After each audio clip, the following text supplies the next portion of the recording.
오늘 우리 예수님이 부활하셨을 때에 우리 예수님의 제자들은 또 물고기를 잡으러 갑니다.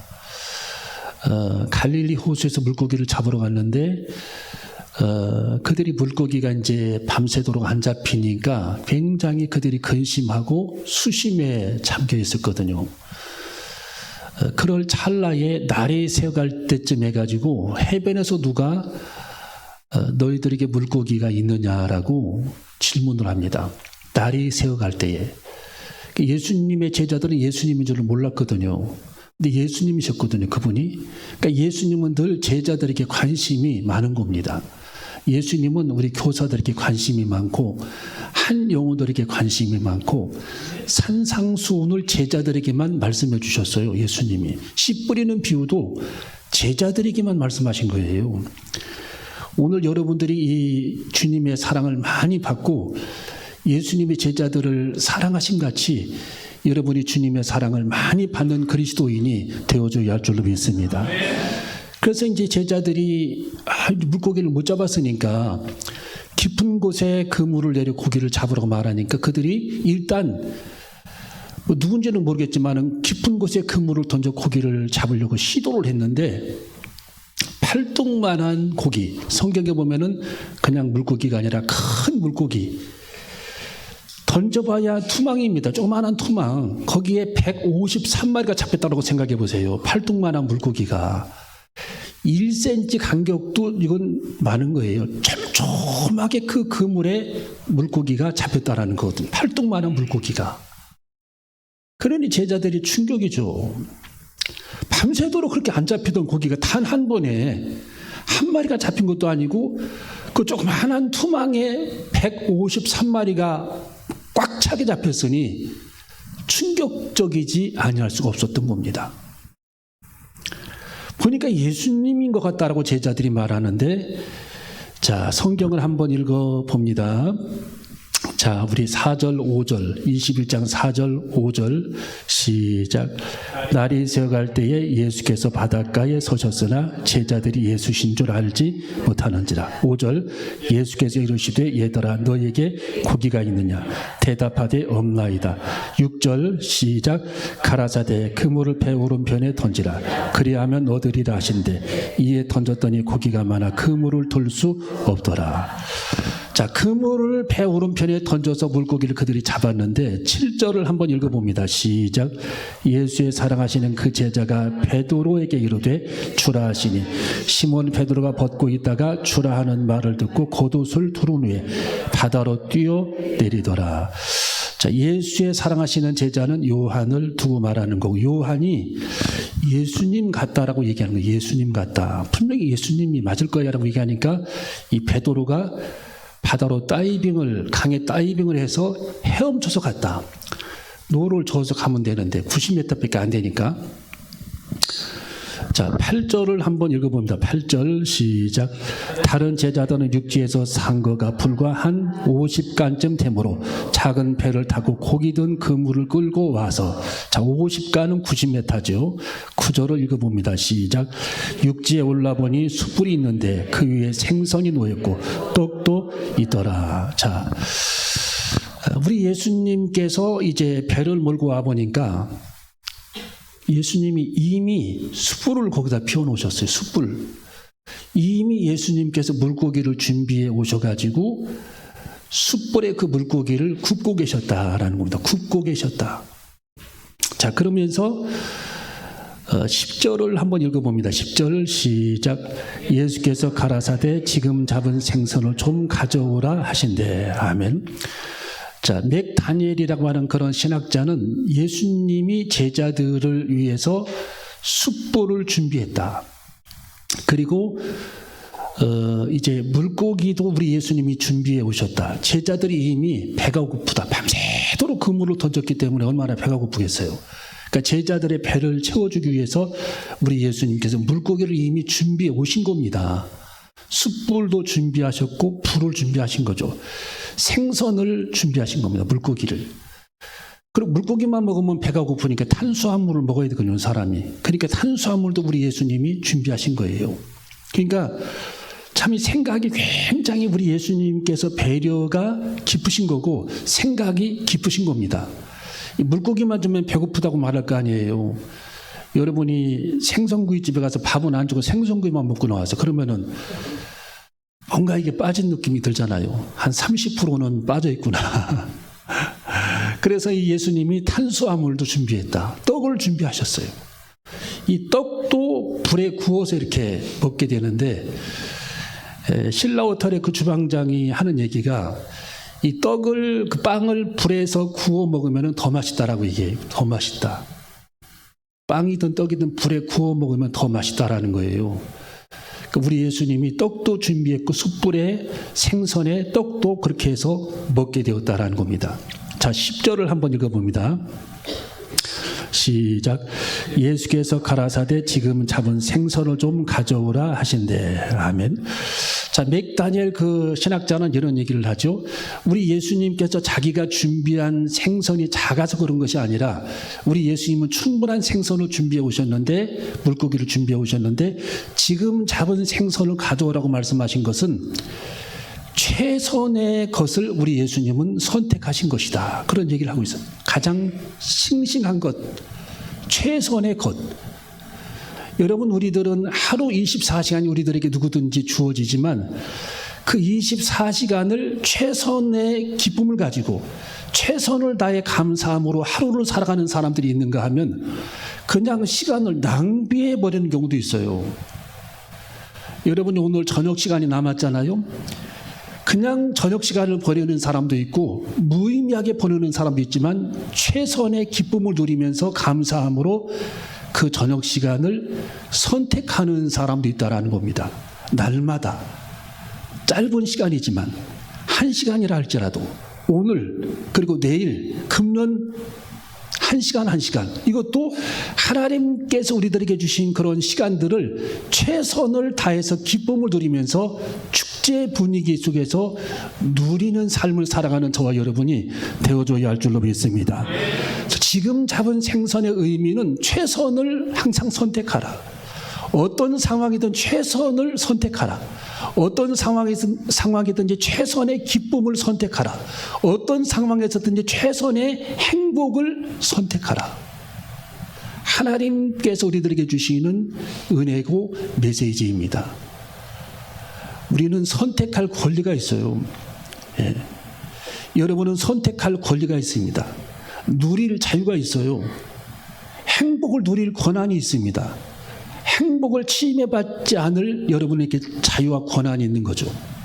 그래서 우리는 그 짧은 시간이지만 여러분이 순간순간 매일 1시간 1시간 매일매일 원망, 불평 이런 것으로 인생을 낭비하지 말고 최선을 다한 그런 기쁨, 최선을 다해서 우리들이 누려야 할 행복 이것을 선택해서 누릴 수 있는 그런 지혜를 우리는 가져야 할 줄로 믿습니다. 그런 지혜를 얻어야 할 줄로 믿습니다. 자, 그리고 이제 우리 예수님이 그들에게 다 이렇게 먹이시고 난 이후에 이 사람이 배가 고파버리면은요 아무 얘기도 귀에 안 들어오는 거죠. 사람이 배가 고파버리면 예. 여러분이 3일 굶었어요. 그러면은 누가 아무리 중요한 얘기를 하고 좋은 얘기를 해도 그게 귀에 안 들어와요. 귀에는 무슨 생각만 들리냐면은 뭘 먹을까? 집에 가서 외국에서 그 국내로 입국하는 사람들이 그러잖아요. 나 오늘 집에 가면 뭘 먹을까? 제일 서운하는 게 라면 끓여 먹자. 느끼하고 하니까 이런 얘기를 많이 하잖아요. 여러분, 이 배가 고픈 사람들에게는 아무 얘기도 안 들어오니까 우리 예수님 그걸 잘 아시기 때문에 그들이 배부른 후에 우리 예수님이 말씀을 전하신 겁니다. 짤막하게 3가지. 자, 우리 15절을 봅니다. 자, 15절 읽어봅니다. 시작. 저희가 초반 먹은 후에 예수께서 시몬 베드로에게 이르시되 요한의 아들 시몬아 내가 이 사람들보다 나를 더 사랑하느냐 하시니 가로되 주여 그래하이다. 내가 주를 사랑하는 줄을 주께서 아시나이다. 가라사대 내 어린 양을 먹이라 하시고. 자, 예수님의 지금 제자들이 11명이 지금 있는데 가룟 유다를 제외하고 왜 이 예수님의 제자들에게 우리 예수님이 자, 예수님의 제자들 중에 7명이 지금 그 고기 잡으러 왔고 지금 11명이 있고 나중에 마띠아가 선택이 되는데 왜 예수님의 제자들 7명 중에 우리 예수님이 하필 베드로에게 이렇게 질문을 했을까? 딱 초점을 맞춰서 베드로에게만 질문을 했을까? 너 정말 나를 사랑하냐? 예수님이 지금 질문하는 겁니다. 사랑한다고 하니까 그러면 내 어린 양을 먹여라. 자, 예수님이 두 번째 똑같은 질문을 하십니다. 자, 16절 시작. 또 두 번째 가라사대 요한의 아들 시몬아 네가 나를 사랑하느냐 하시니 가로되 주여 그러하이다. 내가 주를 사랑하는 줄을 주께서 아시나이다. 가라사대 내 양을 치라 하시고. 자, 두 번째 질문을 똑같은 질문을 하시는 겁니다. 먹이라 치라 그것만 다르죠. 그러니까 이 베드로의 지금 마음이 이상해지는 겁니다. 왜 예수님이 나에게만, 내게만 이런 질문을 할까? 그것도 반복적으로 이런 질문을 할까? 자, 예수님은 똑같이 세 번째 질문을 합니다. 자, 17절을 읽어봅니다. 시작. 세 번째 가라사대 요한의 아들 시몬아 네가 나를 사랑하느냐 하시니 주께서 세 번째 네가 나를 사랑하느냐 하므로 베드로가 근심하여 가로되 주여 모든 것을 아시오매 내가 주를 사랑하는 줄을 주께서 아시나이다. 예수께서 가라사대 내 양을 먹이라. 아멘.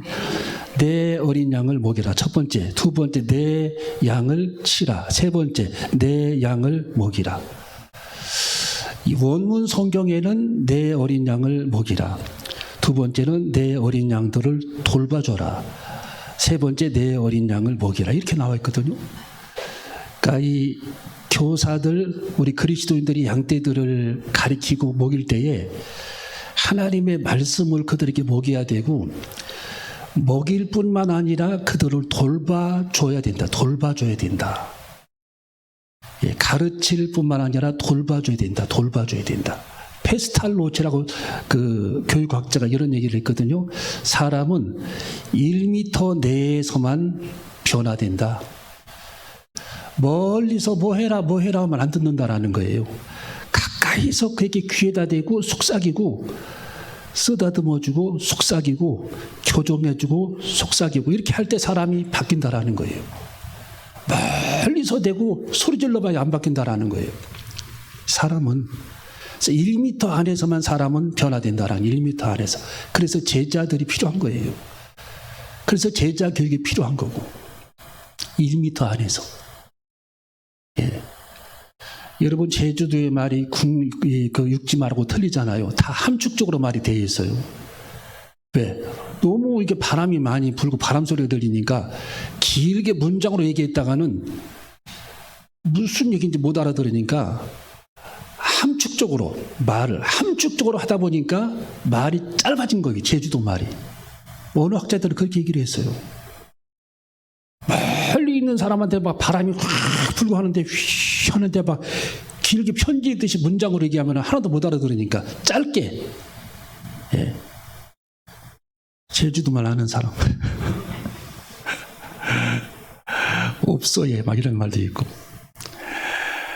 혼자 없어 얘 막 이런 말도 있고 이 짧게 하는 겁니다. 제주도 말이. 왜? 길면 못 알아들으니까 바람 소리가 많이 들리니까 시끄러우니까.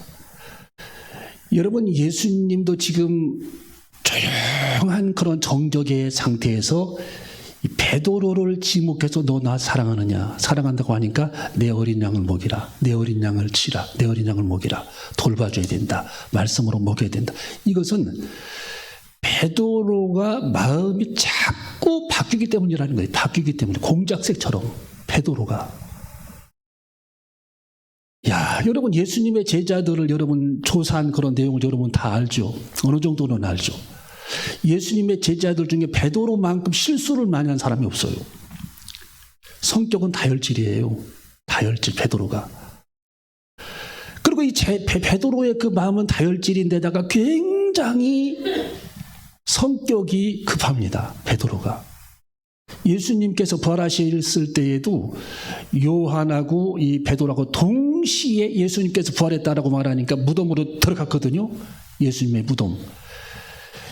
요한은 무서워서 못 들어가요. 거기서 쭈삣쭈삣. 베드로는 뛰어서 들어갔어요. 무덤 안으로. 그렇게 성격이 급합니다. 베드로가. 오늘 여기 성경 본문에서도 배를 타고 예수님에게 가면 되는데 예수님이 하니까 너무 기쁜 나머지 다이빙 해버렸어. 베드로는. 헤엄쳐서 가는 게 빠르다는 거예요. 1분 빨리 만나서 뭐 하겠어. 그럼 베드로는 그만 기쁨이 따라 예수님 만나는 기쁨이. 예. 겟세마네 동산에서 기도할 때에도 말고의 귀를 잘라버린 사람이 누굽니까? 베드로입니다. 예. 예수님을 괴롭히니까 칼로 귀를 베버리잖아요. 베드로. 혈기가 충만해. 베드로. 또 예수님을 3번 부인한 사람이 누구죠? 이 제자들 중에서? 베드로입니다. 모른다고 부인하고. 예, 여종 앞에서 당신 예수님의 제자 아니야 하니까 나 아니야 하면서 시침이 딱 대면서 나 예수님 몰라. 하늘의 맹사고 몰라. 예수님을 저주까지 하면서 예수님 부인합니다. 베드로가. 그런 베드로예요.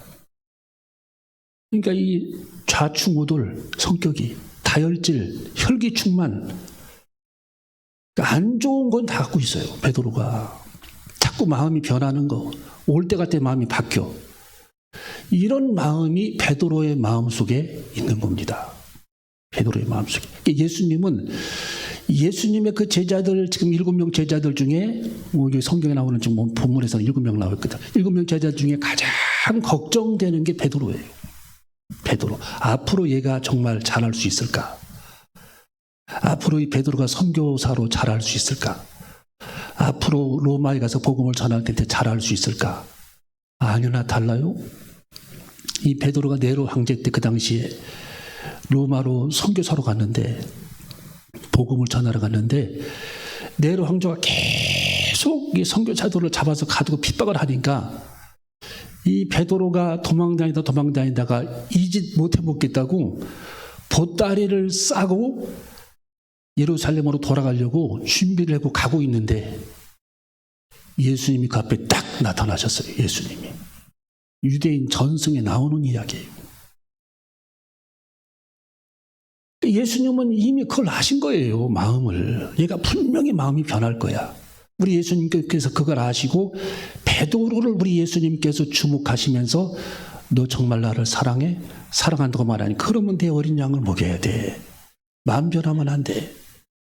내 어린 양들을 절대 먹이고 마음 변하면 안 된다. 절대 그들을 먹여야 된다. 그들을 양떼들을 돌봐야 된다. 하고 우리 예수님이 3번씩이나 다짐을 받은 그 이유가 거기 있는 겁니다. 베드로를 우리 주님이 그래서 지목하신 거예요. 그래서 로마에서 이 보따리를 짊어지고 다시 돌아오는 그 베드로를 예수님이 딱 막아서시면서 내가 너를 위해 다시금 십자가를 지랴. 다시 마음을 도쳐먹고 다시 복음을 전파해야 된다. 우리 주님의 베드로를 설득하셔서 다시 하나님의 복음을 전하는 전선으로 그를 보내게 됩니다. 결국 여러분이 로마에 가보시면 사도 바울보다 베드로가 거기서는 더 위대해요. 왜? 사도 바울은 거기서 복음을 전한 기간이 짧았기 때문에 이 로마에는 베드로가 거기서 복음을 다 전했거든요. 끝까지, 죽기까지. 물론 사도 바울도 거기서 복음을 잠깐 전했지만 사도 바울은 소아시아에서 많은 시간을 보내게 되죠. 유럽에서. 그리고 터키에서. 베드로는 로마에서 순교할 때까지 복음을 전하게 됩니다. 여러분, 베드로가 순교한 그 장소가 로마에 가면 있죠. 거꾸로 십자가에 매달려서 순교한 그 장소. 그러니까 제가 로마에 갔을 때에 베드로가 순교하기 전에 갇혔던 그 감옥도 거기에 있어요. 감옥, 쇠사슬도 그대로 있습니다. 여러분, 베드로는 그렇게 우리 주님의 권면을 따라서 물론 좌충우돌했지만 그의 마지막 끝 마무리를 하나님의 영광을 위해서 복음을 전하다가 생을 마무리했고 영원한 천국을 차지했던 그런 베드로의 모습을 우리는 생각해보고 여러분, 하나님께서 우리들에게 맡겨주신 양떼들, 제가 여기 5단지 앞에 그 파리바게트가 있는데 거기 이제 가끔 가서 빵을 이렇게 사고 합니다. 신방 갈 때도 거기서 빵을 사고 그러는데 거기 이제 빵을 파시는 그 사장님하고 그 아주머니가 계신데 늘 저한테 얘기를 해요. 이런 어려움이 있고 저런 어려움이 있고 왜 경기가 그렇게 어려우냐. 참 그 윤석열 정부를 만나가지고 이렇게 경기가 어렵다고 제가 그거 설명하느라고 한참 걸렸어요. 왜 윤석열 정부를 탓하냐고. 예. 그 지금 세계적으로 다 그 코로나 사태 때문에 지금 바쁘고 어렵고 힘든 그런 여정을 걷고 있는데 경제가 다 세계가 다 어렵잖아요. 어쨌든 그런 상황인데 우리나라만 어려운 게 아니라고. 그러면서 막 하소연을 하고 이런저런 고민을 늘 가면은 저를 붙잡고 놔주지를 않아요. 막 신부님 하면서 성당 다니는가 봐. 난 신부님 아니라고. 그러면서 막 저를 놔주지를 않아요. 근데 어떤 고민을 제가 지난주에는 털어놓냐면 어떤 분이 동네 사람들이 빵을 사러 오면은 이분이 빵을 이렇게 하나씩 껴줬대요. 껴줬는데 초기에 이제 단골이라고 해서 이제 그걸 껴줬는데 그걸 껴주다 보니까 경기가 어려운데도 내가 이걸 굳이 껴줘야 되나라고 생각을 하는 거예요. 이제 와서. 그 껴주다 보면 남는 게 없다라는 거예요. 그 제게 질문을 하는 거예요. 이걸 껴줘야 되냐고. 여러분은 뭐라고 대답하겠어요? 이걸 계속 줘야 되냐고. 남는 게 없대. 빵을 하나 사도 하나 껴줘야 되고. 습관을 그렇게 들여놓은 거예요. 습관을. 그래서 제가 250대 1 법칙을 제가 설명을 했어요. 250대 1 법칙. 이 세상에는 250대 1 법칙이 있다. 그 250대 1 법칙이 뭐냐면은 1이라는 것은 한 사람이라는 뜻이고 250명이라는 얘기는 한 사람이 250명을 알고 있다.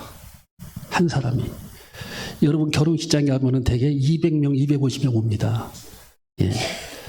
왜? 한 사람, 보통 중산층들이 아는 사람이 보통 250명입니다. 평균 잡아서. 그러면 그 한 사람이 250명을 아는데 이 한 사람이 나팔 불고 다니면 250명이 다 알게 되는 거예요.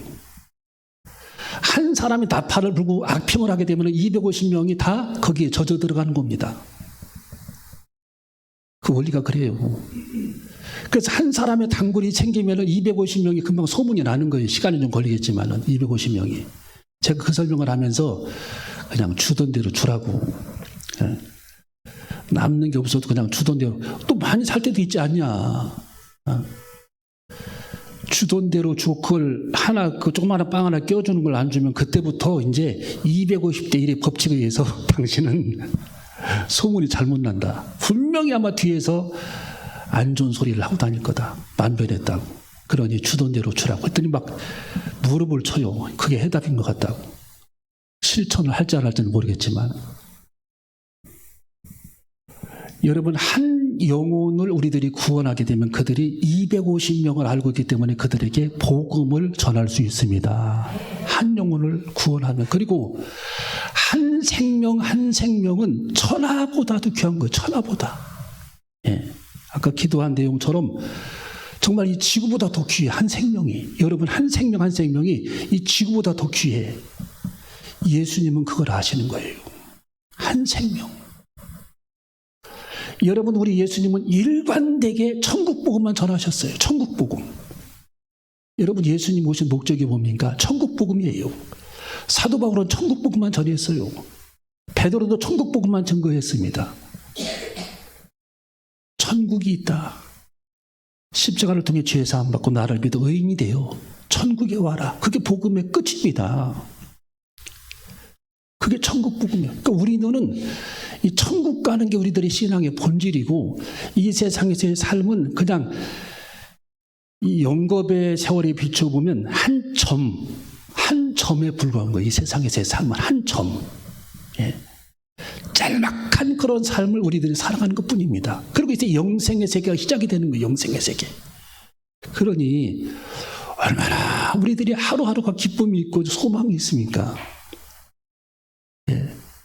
이 세상이 삶의 전부라면 참 얼마나 이 세상을 떠나기 쉽지 않잖아요.